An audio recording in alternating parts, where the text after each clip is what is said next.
শুভ সন্ধ্যা। ভগবানকে স্মরণ করে তার শ্রীচরণে শতকোটি প্রণাম নিবেদন করে আমরা আজকের আমাদের সান্ধ্যকালীন গীতা আলোচনা অনুষ্ঠানটি শুরু করছি।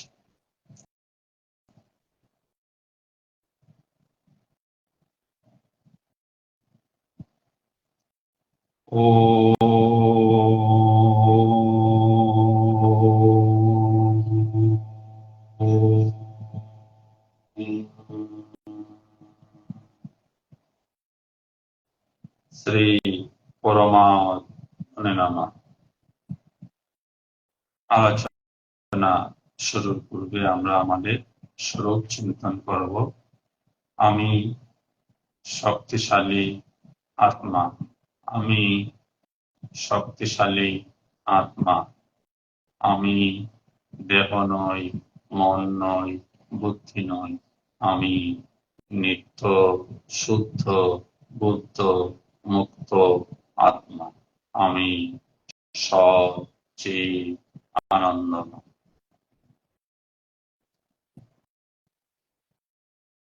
তার আগে সপ্তাহে আমরা ফেসবুক লাইভ অনুষ্ঠানে শ্রীমদ্ ভগবদ গীতার দ্বাদশ অধ্যায় ভক্তিযোগ নিয়ে আলোচনা করছিলাম এবং উক্ত অধ্যায়ে 7 নম্বর শ্লোকটি পর্যন্ত আমরা আলোচনা করেছিলাম।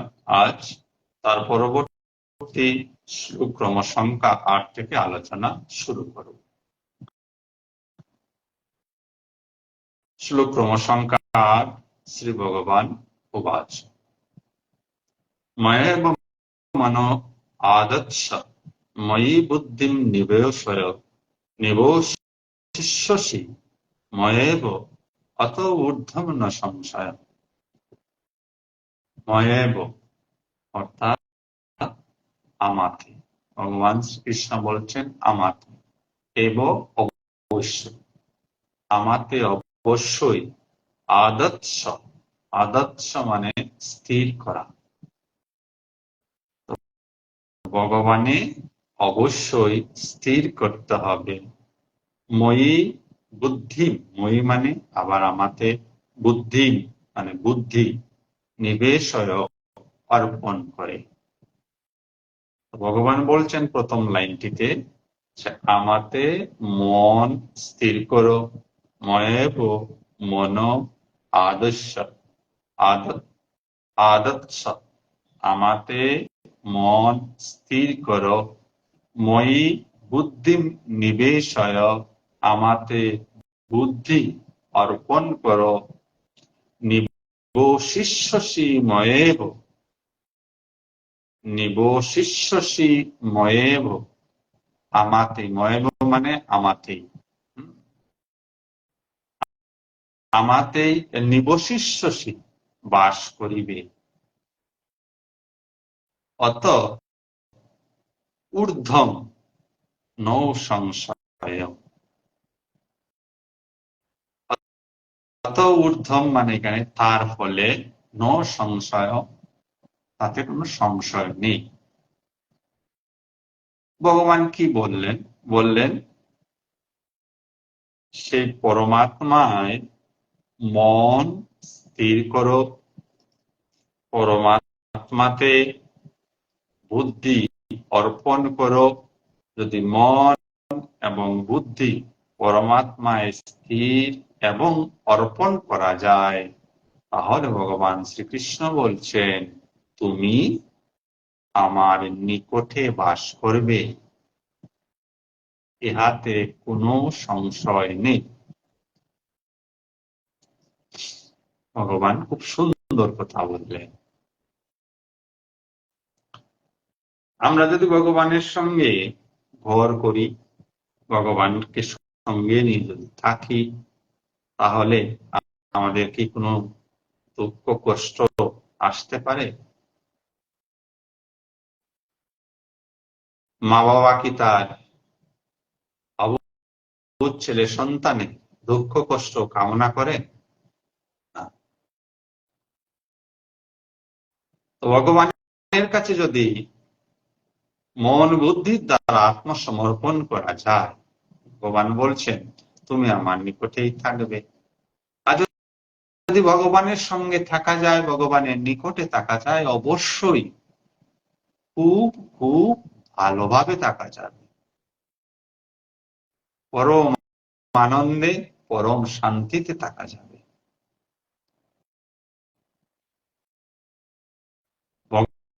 ভগবান যদি আমাদের হাত ধরেন, নিশ্চয়ই তিনি আমাদের কল্যাণ করবেন, এবং পরমাত্মা স্বয়ং যদি আমাদেরকে গ্রহণ করেন, তো আমাদের সম্পূর্ণ দায় দায়িত্ব পরমাত্মাই বহন করেন। আমরা অজ্ঞানী মানুষরা যদিও বুঝছি না যে আমরা যেভাবেই এই পৃথিবীতে আছি না কেন, ঈশ্বরকে নিয়ে বা ঈশ্বরকে না নিয়ে যেভাবেই থাকি না কেন, সর্ব অবস্থায় কিন্তু ঈশ্বরই সবকিছুর যোগান ধরছেন। ঈশ্বরকে নিয়ে থাকলে এইসব যোগানের কথাগুলি অনুভব হবে। আর ঈশ্বরকে না নিয়ে থাকলে কি হবে? এই যে সবকিছু আকাশ আলো বাতাস ভগবান আমাদেরকে যোগান ধরছেন, তার প্রতি আমাদের মন কখনো স্থির হবে না। আমরা আমাদের অহংকারের দ্বারা আচ্ছন্ন হয়ে নিজেরাই যেন এই জগতে নিজের শক্তি প্রয়োগ করে বাঁচার চেষ্টা করছি। অবশ্যই প্রত্যেকটি মানুষ তার স্বীয় সামর্থ্য দিচ্ছে, কিন্তু বুঝতে হবে সামর্থ্যের উৎস কোথায়। যে শক্তি প্রয়োগ করে আমরা এই জগতে বসবাস করছি, বাঁচছি, সেই শক্তির উৎস পরমাত্মা। তাই বলেছিলাম, আমরা জানি অথবা না জানি, পরমাত্মা বিহীন আমরা একটা মুহূর্ত এই সংসারে কাটাতে পারি না। তাই যদি এমন অবস্থাই হয়, তাহলে কেন আমরা সজ্ঞানে সচেতনতায় ঈশ্বরকে ধরে বাঁচার চেষ্টা করছি? ঈশ্বরকে না ধরে বাঁচার ফলেই নানা দুঃখ কষ্ট যন্ত্রণা হতাশায় আমরা ভুগছি। যদি ঈশ্বরে মন বুদ্ধি সমর্পণ করে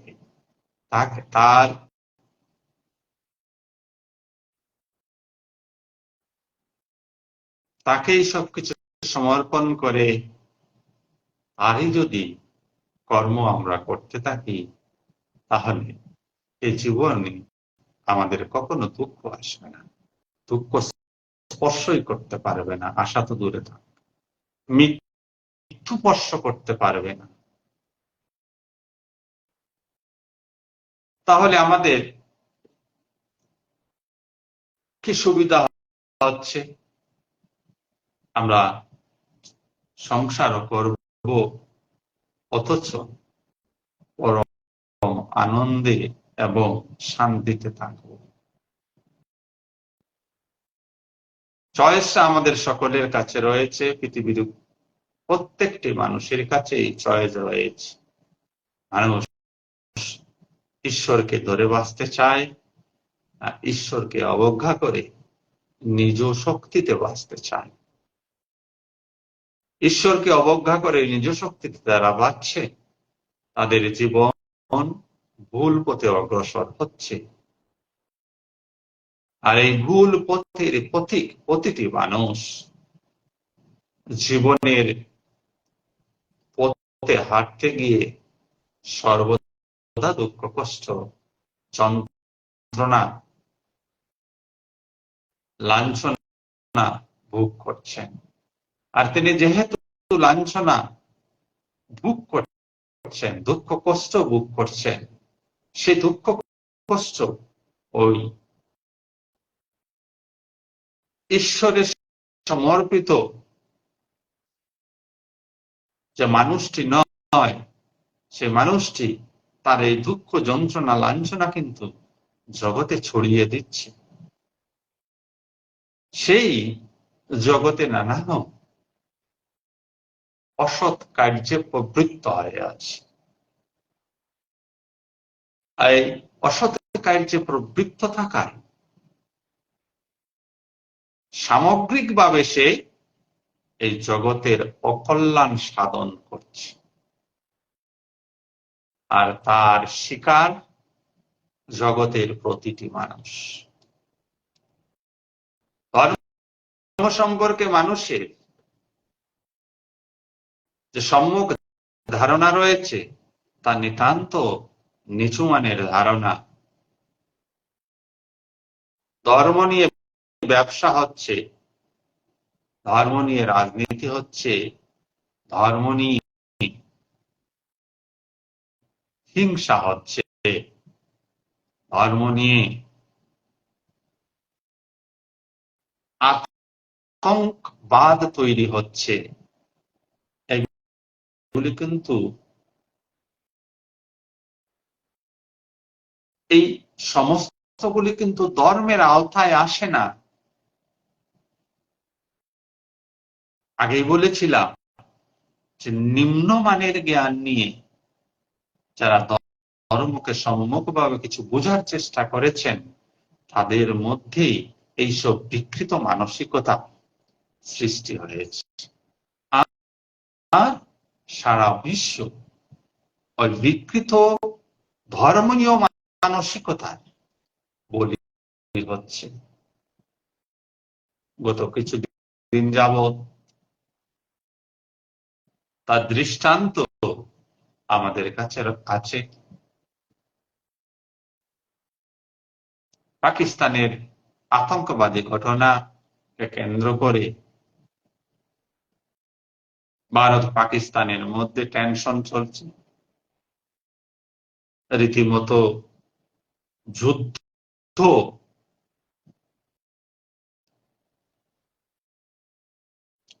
সূচনা হয়েছিল, আরম্ভ হয়ে গিয়েছিল, যদিও আজ এক দুদিন থেকে কিছুটা স্তীমিত হয়েছে, স্তব্ধ হয়েছে। মূল কারণটি কি?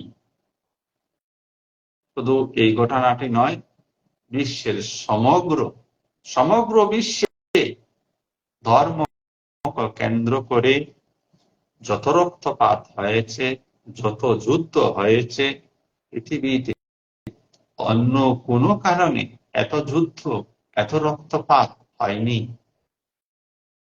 তাহলে চূড়ান্ত যে আমরা ধর্মকে বুঝিনি, আমরা প্রত্যেকেই আমাদের মন মানসিকতা অনুসারে ধর্মের সংজ্ঞা নির্ধারণ করেছি, নিজেকে ধার্মিক গুরু বলে, নিজেকে ধার্মিক মানুষ বলে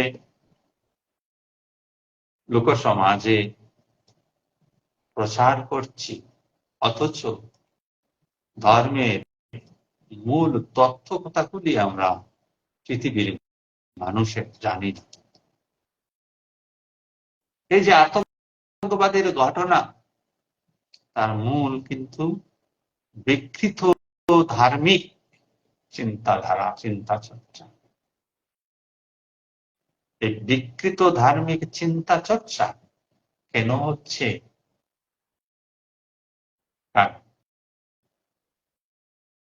আমরা সবাই উপরে উপরে বাঁচতে চাই, ধর্মকে, পরমাত্মাকে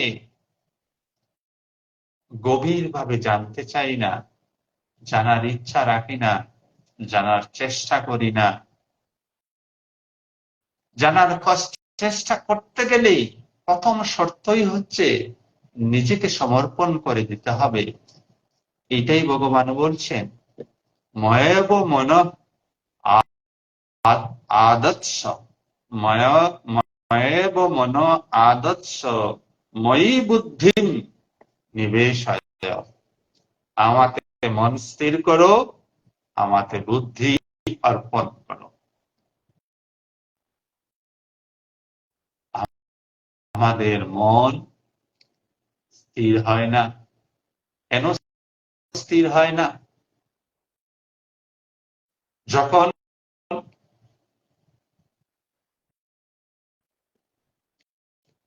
কিছু প্রাপ্তির আশা থাকে, যখন কোনো অপূর্ণতা থাকে, তখন মন অস্থির হয়। এখন বর্ষাকাল শুরু হয়েছে, নদীতে দেখবেন বিরাট স্রোত। কেন? নদীর জলরাশি অতৃপ্ত অবস্থায় আছে, তাকে নিচের দিকে সমতলে পৌঁছাতে হবে। তাই ভীষণ স্রোত ধারা নদীর জল নিচের দিকে নেমে যাচ্ছে, অপূর্ণতা রয়েছে। ঠিক তদ্রূপ ভাবে একটা স্রোতস্বিনী নদী কি স্থির? স্রোতস্বিনী নদী কিন্তু স্থির নয়, তার মধ্যে চঞ্চলতা রয়েছে, কোথাও পৌঁছানোর তাড়া রয়েছে। আমাদের মনটাও এইরূপ, অনেক জায়গায় পৌঁছাতে চায়, অনেক কিছু ধরতে চায়, অনেক কিছু হতে চায়, অনেক কিছু করতে চায়। এই যে ধরা, হওয়া, করা, এই বৃত্তিগুলি আমাদের মনকে চঞ্চল করে রেখেছে। আমি বলছি না যে কিছু হতে হবে না, কিছু করতে হবে না, কোথাও পৌঁছাতে হবে না। না, অবশ্যই করবেন, অবশ্যই হবেন, অবশ্যই পৌঁছাবেন, কিন্তু তার কৌশল কি তা জানতে হবে। কৌশলে না জেনে যদি কিছু করতে চান, যদি কিছু হতে চান, তাহলে জীবনে ভীষণ কষ্ট পেতে হবে। কৌশলে না জেনে যদি কোনো কর্ম করতে যান, তাহলে ওই কর্ম আপনাকে কষ্ট দেবেই। উদাহরণস্বরূপ, আপনি বাইক চালাতে জানেন না, আপনি বাইক চালাতে শুরু করে দেবেন। অর্থাৎ বাইক চালানোর জন্য প্রয়োজনীয় শিক্ষার প্রয়োজন, তা আপনার জানা নেই। আপনি বাইকে চড়ে বসলেন, বাইক আপনাকে কোথায় নিয়ে যাবে? বাইক আপনাকে শ্মশান ঘাটে নিয়ে যাবে। মৃত্যুর আশঙ্কা থাকবে। ঠিক তদ্রূপ ভাবে এই জগতে কিভাবে কর্ম করতে হয়, ভগবান পূর্ববর্তী অধ্যায়গুলিতেও বলেছেন, এখনো বলেছিলেন, যুগস্থ কুরু কর্মাণি, যুগযুক্ত হয়, অর্থাৎ আমাতে সমর্পিত হয়ে সমস্ত কর্ম করো, আমাতে মন বুদ্ধি সমর্পণ করে সমস্ত কর্ম করো। কর্মফলের আকাঙ্ক্ষা ত্যাগ করে কর্ম করতে থাকো। তো কিছু করার যে প্রবণতা আমাদের মধ্যে রয়েছে, কিছু হওয়ার যে প্রবণতা আমাদের মধ্যে রয়েছে, সেই প্রবণতাকে সংযত করতে হবে। কিছু করার আগেই, কিছু হওয়ার আগেই নিজেকে পুরোপুরি আত্মসমর্পণ করতে হবে পরমাত্মার কাছে। তাই ভগবান বললেন, যখন তুমি মন এবং বুদ্ধির দ্বারা আমাকে সমর্পিত হবে, তুমি কি পাবে? তুমি আমার সাথে থাকবে। যদি আমরা পরমাত্মার সাথে থাকি, পরমাত্মার নিকটে বাস করি, তাহলে কি হবে? তার ফল কি হবে? জাগতিক জাল যন্ত্রণা থেকে আমরা মুক্ত হব। আর ভগবান তা নিশ্চিত করে দিলেন যে তুমি মন বুদ্ধি আমাকে সমর্পণ করো, সঙ্গে সঙ্গেই তুমি আমার নিকটে বাস করবে, ইহাতে কোনো সংশয় নেই। উইথ গ্যারান্টি ভগবান বলছেন। আসুন তার পরবর্তী শ্লোকটির দিকে অগ্রসর হই। পরবর্তী শ্লোক ক্রমসংখ্যা 9। ভগবান এবার কি বলছেন দেখি। অথ চিত্তম সমাদাতুম নো শুকনোষি ময়ি স্থিরম অভ্যাস যোগেন তথ মাম ইচ্ছা আপ্তুম ধনঞ্জয়। অথ, অথ এখানে আর যদি, আর যদি, চিত্তম, চিত্ত মানে মন, সমাধাতুম স্থাপন করতে, নো না, স্বপ্নসি সক্ষম হও, মই আমাতে স্থিরম স্থির ভাবে। ভগবান বললেন যদি আমাতে মন স্থির করতে সক্ষম না হও, এটা কিন্তু আমাদের সবারই সমস্যা। আমরা ভগবানে মন স্থির করতে পারি না, ভগবানে চিত্ত স্থির হয় না বলে আমরা অস্থির, আর আমরা অস্থির বলেই আমাদের জীবন অস্থির, আমাদের জীবন অস্থির বলেই আমরা সদা দুঃখে কষ্টে রয়েছি। ভগবান বললেন যদি আমাতে চিত্ত স্থির করতে না পারো, তাহলে কি করতে হবে? অভ্যাস যুগেন, অভ্যাস যুগের সাহায্যে, তথা তাহলে মাম আমাকে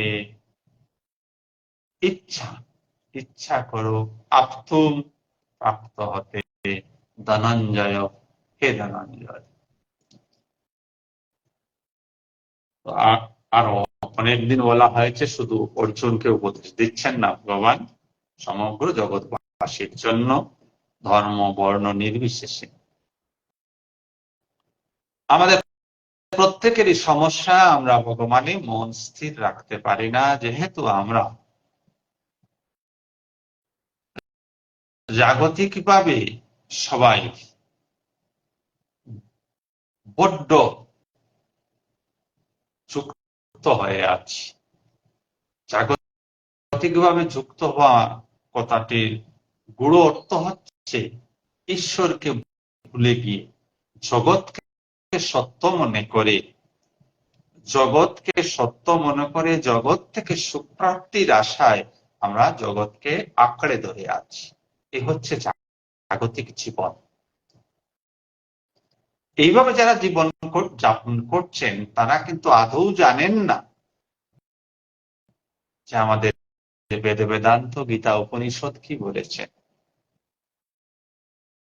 যদি জানতেন তাহলে এইভাবে জগৎকে আঁকড়ে ধরে বাঁচার চেষ্টা করতেন না, জগতে শান্তি খুঁজতে যেতেন না, জগতে আনন্দ খুঁজতে যেতেন না, জগতে সুখ খুঁজতে যেতেন। তাই গীতা এমন একটি গ্রন্থ, আরো অনেকদিন হয়তো বলেছি যে গীতা হচ্ছে জীবন দর্শন। এই গীতা মহামন্ত্রগুলিকে, মূল্যবান শ্লোকগুলিকে যতক্ষণ আমরা আমাদের মধ্যে আত্মস্থ করতে পারছি না, ততক্ষণ কিন্তু গীতার সুফল আমাদের জীবনে পরিলক্ষিত হবে না। তাই যারা জাগতিকভাবে সুখ, স্বাচ্ছন্দ্য, শান্তি খুঁজছেন, তারা ভুলে গেছেন। আমরা সবাই প্রায় আমরা সবাই ভুলে গেছি সে গীতায় ভগবান কি বলেছেন। এই যে বিস্মৃতি, এই বিস্মৃতি একদিনে আমাদের হয়নি, যুগ যুগান্তর ধরে বিস্মৃতির দ্বারা আমরা আক্রান্ত হয়ে ক্রমশ পরমাত্মা থেকে বিচ্যুত হয়ে অহংকারে আবিষ্ট হয়ে জীবন বাঁচছিলাম। এবার সুযোগ এসছে, হয়তোবা এই জন্মের কোন সুকৃতি নতুবা বিগত জন্মের কিছু সুকৃতির ফলে ঈশ্বরীয় কথায় কিছুটা মন তৈরি হচ্ছে। এক বিশেষ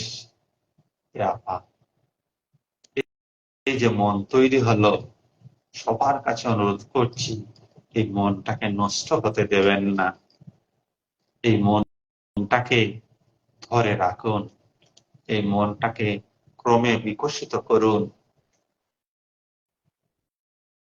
ক্রমে এই মনটাকে শুদ্ধ থেকে শুদ্ধতম করে তুলুন। ভগবান উপায় দিলেন, যদি মন আমাতে স্থির না হয়, অর্থাৎ ভগবানে মন স্থির হওয়া মানে মন শুদ্ধ হয়ে যাওয়া। যদি ভগবানে মন স্থির না হয়, স্থির করতে আমরা সক্ষম না হই, তাহলে বারংবার চেষ্টা করতে হবে। অভ্যাস অভ্যাস অভ্যাস মানে কি? একই কর্মকে বারংবার করতে থাকা নামই অভ্যাস। ইংরাজিতে আছে practice makes a man perfect. সবাই জানেন practice makes a man perfect. অভ্যাসই একটি মানুষকে নিপুণ করতে পারে, পারফেক্ট করে তুলতে পারে। তার সঙ্গে আরেকটি ওয়ার্ড যুক্ত করছি, perfect. Perfect habits, perfect habits makes a man perfect.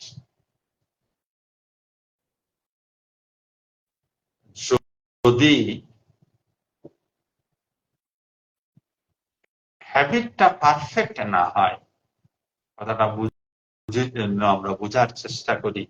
এই যে আমরা সবাই এখন গীতা নিয়ে আলোচনা করছি, ইটস এ হ্যাবিট, ইহাও একটি হ্যাবিট। এখানে সংযোজন করা হলো পারফেক্ট হ্যাবিট। পারফেক্ট হলো একদম ঠিক অভ্যাস, ঠিক ঠিক অভ্যাস। এই যে আমরা শ্রবণ করছি, তার মধ্যে আমরা কতটুকু যথার্থতার সঙ্গে শ্রবণ করছি। শুধু এই শ্রবণ কর্মটি নয়, যে কর্মই আমরা করি না কেন, সেখানে আমরা আমাদের মনকে কতটুকু দিতে পেরেছি তার উপর নির্ভর করছে ওই কর্মটি আমাদের দ্বারা কিভাবে সম্পাদিত হবে। যুগ যুগান্তর ধরে গীতার আলোচনা হচ্ছে, যুগ যুগান্তর ধরে আপনি শুনছেন, আমিও শুনছি, আরো ভবিষ্যতেও এই গীতার আলোচনা হবে, গীতা মানুষ শ্রবণ করবে,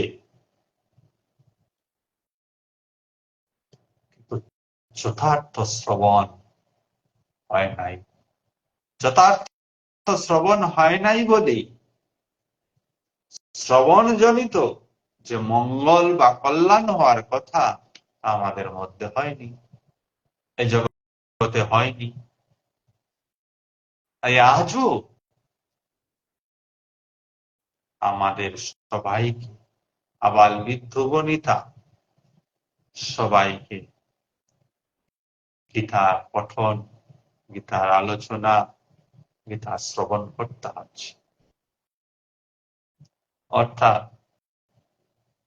এই কথাটি বিশ্লেষণ করলে দাঁড়ায় ইহাই, জগতের মানুষ এখনো গীতার মূল ভাবকে বুঝে উঠতে সক্ষম হয়নি, বা গীতাকে মানুষ জীবনে ধারণ করতে পারেনি। আর ধারণ না করতে পারার জন্যই বিশ্বব্যাপী বিশৃঙ্খলা, উশৃঙ্খলা। আর যেখানে বিশ্বব্যাপী উশৃঙ্খলা, নিরাশা, হতাশা, যন্ত্রণা, সেখানে আপনাকেও সেই জ্বালা যন্ত্রণা ভোগ করতে, আমাকেও ভোগ করতে হবে। কিভাবে আমরা পরমাত্মার কাছে পৌঁছাতে পারি? ৮ নম্বর মন্ত্রে ভগবান বলেছিলেন, তুমি তোমার মন এবং বুদ্ধিকে আমাকে সমর্পণ করো বা আমাকে স্থির করো। লক্ষ্য যদি পরমাত্মা হয়, জীবনের কেন্দ্র যদি পরমাত্মা হন, তাহলে তাকেই পরমাত্মাকেই জীবনের কেন্দ্র করে রাখুন। তখন আপনার জীবনের পরিধি এতটাই বড় হবে, অর্থাৎ আপনি সমগ্র বিশ্বের কল্যাণের জন্য কাজ করবেন। সমগ্র বিশ্ব আপনার পরিবার হবে। দুর্ভাগ্যবশত আমরা মানুষেরা আমাদের জীবনের কেন্দ্রে ঈশ্বরকে না বসিয়ে, পরমাত্মাকে না বসিয়ে আমাদের অহংকারকে বসে রেখেছি, আমাদের দেহকে বসে রেখেছি। কেন বললাম দেহ? এই জন্যই বলছি, আপনি বা আমি যা কর্মই করি না কেন, এই দেহের জন্য করি, দেহের দ্বারা করি। আমরা দেহের জন্য, দেহের দ্বারা কর্ম করি। এইখানে সাধারণ মানুষের মারাত্মক ভুল হয়ে যাচ্ছে। তাই কেন্দ্রস্থলে দেহ বসে আছে। যে কর্মই করছেন এই দেহের সুখ সুবিধার জন্য, যে কর্মই করছি আমরা এই দেহ থেকে সৃষ্ট হওয়া সম্পর্কগুলির জন্য। এই জন্য দেহ কেন্দ্রিক জীবনের পরিধি খুবই ছোট। দেহ কেন্দ্রিক জীবনের পরিধি খুবই ছোট। আমরা তার প্রকৃষ্ট উদাহরণ। আর ঈশ্বর কেন্দ্রিক জীবনের পরিধি আনমেজারেবল, মাপা যাবে না। তার একটি উদাহরণ দিচ্ছি, স্বামী বিবেকানন্দ। এরকম আরো অনেক মহাপুরুষরা রয়েছেন, শুধুমাত্র বোঝানোর জন্য কথাটাকে বলা হলো। আমার জীবন দেহ কেন্দ্রিক, বিবেকানন্দের জীবন ঈশ্বর কেন্দ্রিক।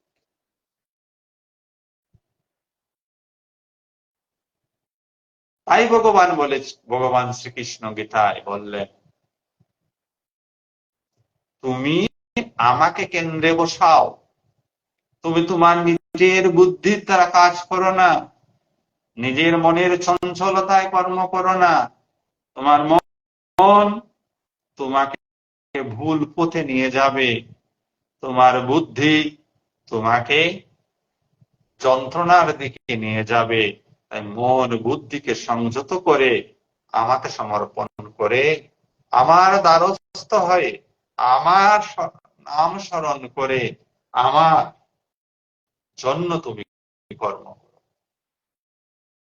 সাধারণ মানুষের কর্ম আগেও বলেছিলাম দেহের জন্য, দেহ দিয়ে নিজের জন্য করা হয় শুধুমাত্র। এখানে অশান্তির মূল। আর যদি ঈশ্বরের জন্য প্রতিটি কর্ম করা হয়, ইহাই আনন্দের মূল উৎস। ভগবান জানেন যে আমাদের মতো সাধারণ মানুষ একদিনে বা মাস দুয়েক চেষ্টা করে ঈশ্বরে মন স্থির হবে না। তাই তিনি আমাদেরকে হতাশ না হওয়ার জন্য প্রস্তুত অধ্যায়ে 9 নম্বর শ্লোকে বললেন, হতাশ হওয়ার প্রয়োজন নেই, যদি মন আমাতে স্থির না হয় তুমি অভ্যাস করো। রাস্তা দিলেন, বারংবার অভ্যাস করতে হবে।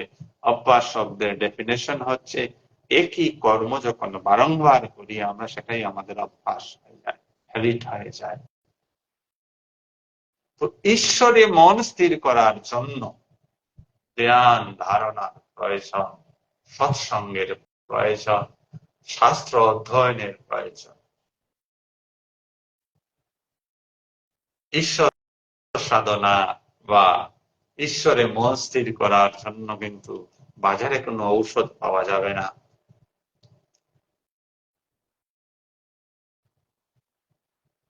বাজারে কোনো দ্রব্য নেই যে দ্রব্যের দ্বারা ঈশ্বরে মন স্থির হয়ে যাবে। ইভেন যে বাহ্যিক ধার্মিক অনুষ্ঠানগুলি হয় সেগুলির দ্বারাও ঈশ্বরে মন স্থির হয় না। ঈশ্বরে মন স্থির করতে হলে নিতান্ত একা থাকতে হবে। একা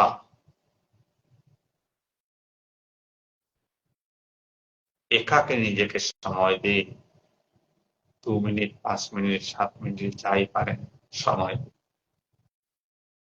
নিজে ঈশ্বরের সঙ্গে কথা বলুন। ঈশ্বর কোথায় আছেন যদি আমরা বলি, তাহলে আমাদের অযাচিত ভাবে একটা ধারণা যে ঈশ্বর উপরের দিকে কোথাও আছেন। এতদিনে হয়তো বা আমরা সবাই জানতে পেরেছি যে ঈশ্বর সর্বত্র আছেন এবং তিনি আমার মধ্যেও রয়েছেন, আপনার মধ্যেও রয়েছেন। তাহলে আমরা উপরে কেন বলি ঈশ্বর রয়েছেন? তার কারণ হচ্ছে ঈশ্বর আপনার আমার বুদ্ধির বাইরে, আপনার আমার মনের বাইরে, আপনার আমার চিন্তার বাইরে, চিন্তার ঊর্ধ্বে। ওই যে চিন্তার ঊর্ধ্বে, ঊর্ধ্ব মানে উপর, যেখানে মন পৌঁছাতে পারে না, যেখানে বুদ্ধি পৌঁছাতে পারে না, যেখানে অহংকার পৌঁছাতে পারে না, উপরে ঈশ্বরের অবস্থা। তাই পতঞ্জলি যোগশাস্ত্রে সপ্তভূমির কথা বলা হয়, যে এই দেহর মধ্যে, এই দেহটি একটি ব্রহ্মাণ্ড, অর্থাৎ এই বিশ্ব ব্রহ্মাণ্ডে যা কিছু আছে তা এই দেহের মধ্যে আছে। অনেক দিন এই বিষয়ে আমরা আলোচনা করেছি, সে বিষয়ে যাচ্ছি না।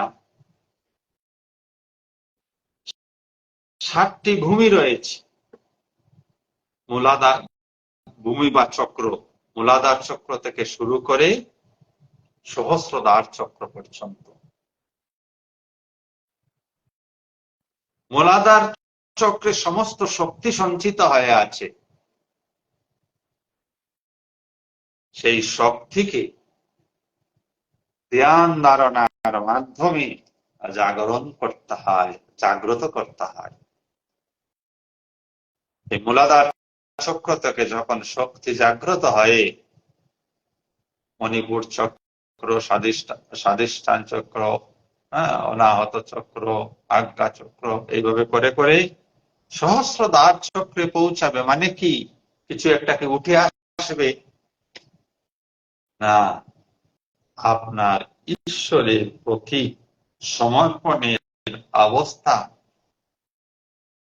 যেমন যেমন ঊর্ধ্বতা প্রাপ্ত হবে, তেমন তেমনি আপনার মধ্যে ঈশ্বরীয় শক্তি ক্রিয়াশীল হবে।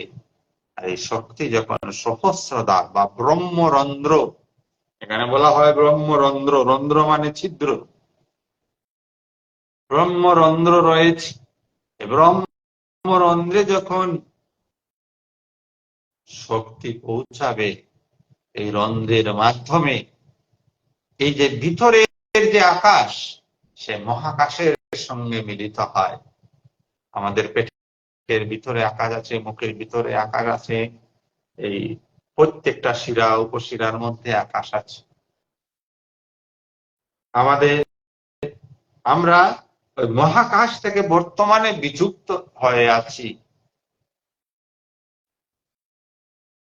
যখনই আমাদের সাধনার ফলে আমরা সহস্রদ্বারে পৌঁছাবো, ভিতরের আকাশ মহাকাশের সঙ্গে মিলিত হয়, তখনই চমৎকার ঘটে জীবনে। কি চমৎকার! চমৎকার হচ্ছে জীবন,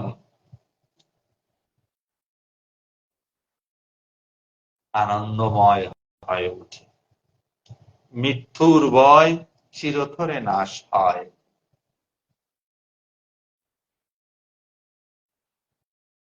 আর এই দুটো জিনিসই স্বল্প জ্ঞানী মানুষকে বিব্রত করে রেখেছে। সবাই সুখ চাইছে, আনন্দ চাইছে, আর জগতের দিকে ছুটছে। ভুল পথ। বহির্মুখী পথে চললে সুখ আসবে না, অন্তর্মুখী সব সুখ আমাদের মধ্যে একদম ভরপুর রয়েছে, আনন্দ ভরপুর রয়েছে। তার চাবি আমাদের হাতেই রয়েছে। কিভাবে তালা খুলতে হবে তা শুধু ভগবান শ্রীকৃষ্ণ বলে দিচ্ছেন। আপনার আমার মনেই সেই আনন্দের বাক্স রয়েছে, তাতে যে তালা আছে, সেই তালার চাবি আপনার আমার হাতেই রয়েছে। আমরা তালা খুলতে জানি না বলেই সেই আনন্দের ধারা আমাদের জীবনে আসছে না। ভগবান গীতার প্রতিটি শ্লোকে ওই চাবি দিয়ে তালা কিভাবে খুলতে হবে তা বর্ণনা করে যাচ্ছেন। যদি একবার আমরা ভালো করে শুনে নেই আর এই তালা খুলে দিতে পারি, তাহলে আমরা অজ্ঞান অবস্থায় যা চাইছি তার লক্ষ কোটি গুণ বেশি আনন্দ এবং শান্তি আমরা এই জীবনে পাব, জীবিত অবস্থায় পাব। তাই প্রস্তুত 9 নম্বর শ্লোকে ভগবান বললেন, চিত্ত যদি সমাহিত করতে না পারো আমাতে, তাহলে বারংবার চেষ্টা করো, অভ্যাস আমাতে চিত্ত স্থাপন করার জন্য। তত মাম ইচ্ছা আপতুম, অর্থাৎ আমাকে পাওয়ার জন্য ইচ্ছা করো বা আমাতে মন স্থির করার জন্য ইচ্ছা করো। ইচ্ছা হলে উপায় হয়। There is a will, there is a way. যেখানে ইচ্ছা সেখানে উপায়। ইচ্ছা হয় না আমাদের, ইচ্ছা হলেও সেই ইচ্ছার মধ্যে প্রবলতা থাকে না, সেই ইচ্ছায় দৃঢ়তা থাকে না। যেমনটি দৃঢ়তা থাকে আমাদের জগতের কোনো বস্তু প্রাপ্তির জন্য। জগৎ থেকে কিছু পাওয়ার জন্য আমরা তীব্র ইচ্ছা পোষণ করে আমি এটা হব, আমি ইহা করিব, ঠিক ততটুকু দৃঢ়তার সঙ্গে, ততটুকু শক্তির সঙ্গে, সামর্থ্যের সঙ্গে ঈশ্বরকেও পাওয়ার জন্য অভ্যাস করতে হবে, সাধন করতে হবে, ধ্যান ধারণা করতে হবে। তবেই জীবন আনন্দময় হয়ে উঠবে। আমরা আজকের আলোচনা এখানেই সমাপ্ত করব। যারা যারা আজকের এই অনুষ্ঠানে যুক্ত হয়েছেন সবাইকে অনেক অনেক ধন্যবাদ। সবার হৃদয়স্থ আত্মাকে আমার শতকোটি প্রণাম নিবেদন করছি। ওম শ্রীরামকৃষ্ণার্পণম। শুভরাত্রি। সবাই ভালো থাকুন, সুস্থ থাকুন, আনন্দে থাকুন।